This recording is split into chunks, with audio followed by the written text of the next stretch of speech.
Hindustan socialist Republican army. सूचना, JP Saunders मारा गया। लाला लाजपत राय का बदला ले लिया गया है।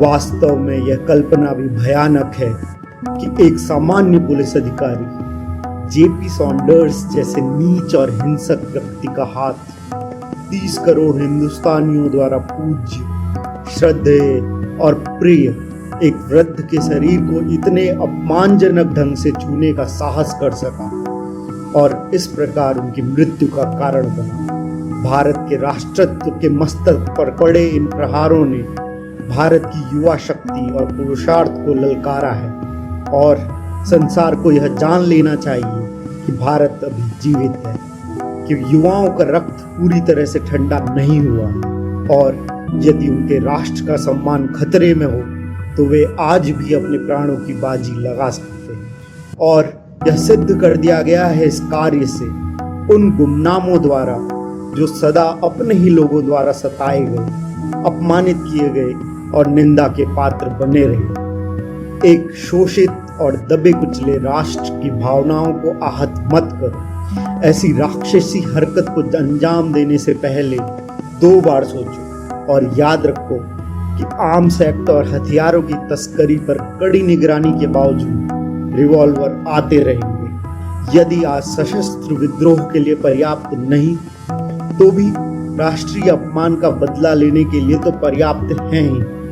अपने ही भाइयों की निंदा और विरोध और विदेशी सरकार की निर्दय दमन नीति के बावजूद युवाओं का एक समूह सदैव जीवित रहेगा जो अभिमानी शासकों को सबक सिखाएगा।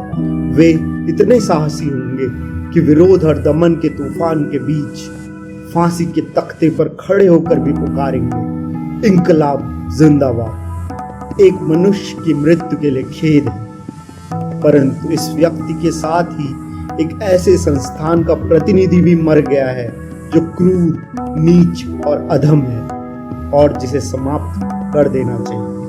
इस व्यक्ति के साथ ब्रिटिश सत्ता का एक प्रतिनिधि भी समाप्त हुआ है। दुनिया की सबसे अत्याचारी सरकारों में से एक का प्रतिनिधि। एक मनुष्य के रक्तपात के लिए खेद है, किंतु वह बलिदान जो क्रांति की वेदी पर चढ़ाया गया है, वह क्रांति जो सभी को स्वतंत्रता देगी और मनुष्य द्वारा मनुष्य के शोषण को असंभव बना देगी, अनिवार्य है। इंकलाब जिंदाबाद। Signed Balraj. Dated 18th December 1928, Commander-in-Chief.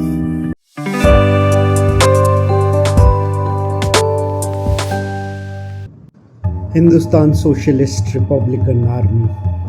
Notice: J.P. Saunders is dead. Lala Lajpat Rai is avenged. Really, it is horrible to imagine that so lowly and violent hand of an ordinary police official, J.P. Saunders, could ever dare to touch in such an insulting way the body of one so old, so revered, and so loved by 300 millions of people of Hindustan, and thus cause his death.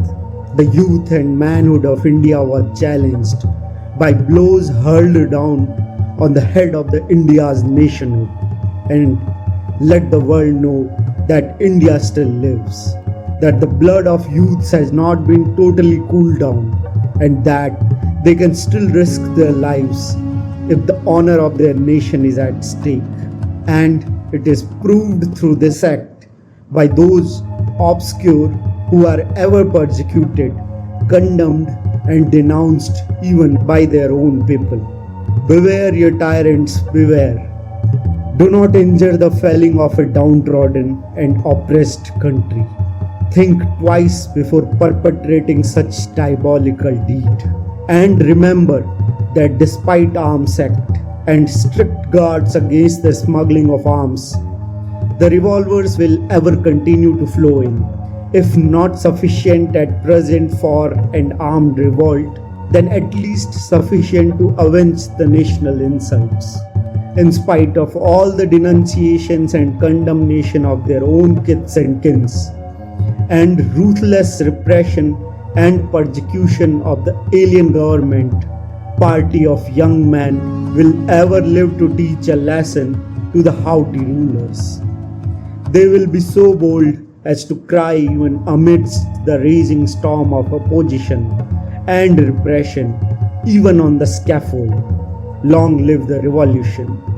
Sorry for the death of a man, but in this man has died the representative of an institution which is so cruel, lowly, and so base that it must be abolished. In this man has died an agent of the British authority in India, the most tyrannical of governments in the world. Sorry for the bloodshed of a human being, but the sacrifice of individuals at the altar of the revolution that will bring freedom to all and make the exploitation of man by man impossible is inevitable. Long live the revolution. Signed, Balraj. Dated 18th December 1928. Commander-in-Chief.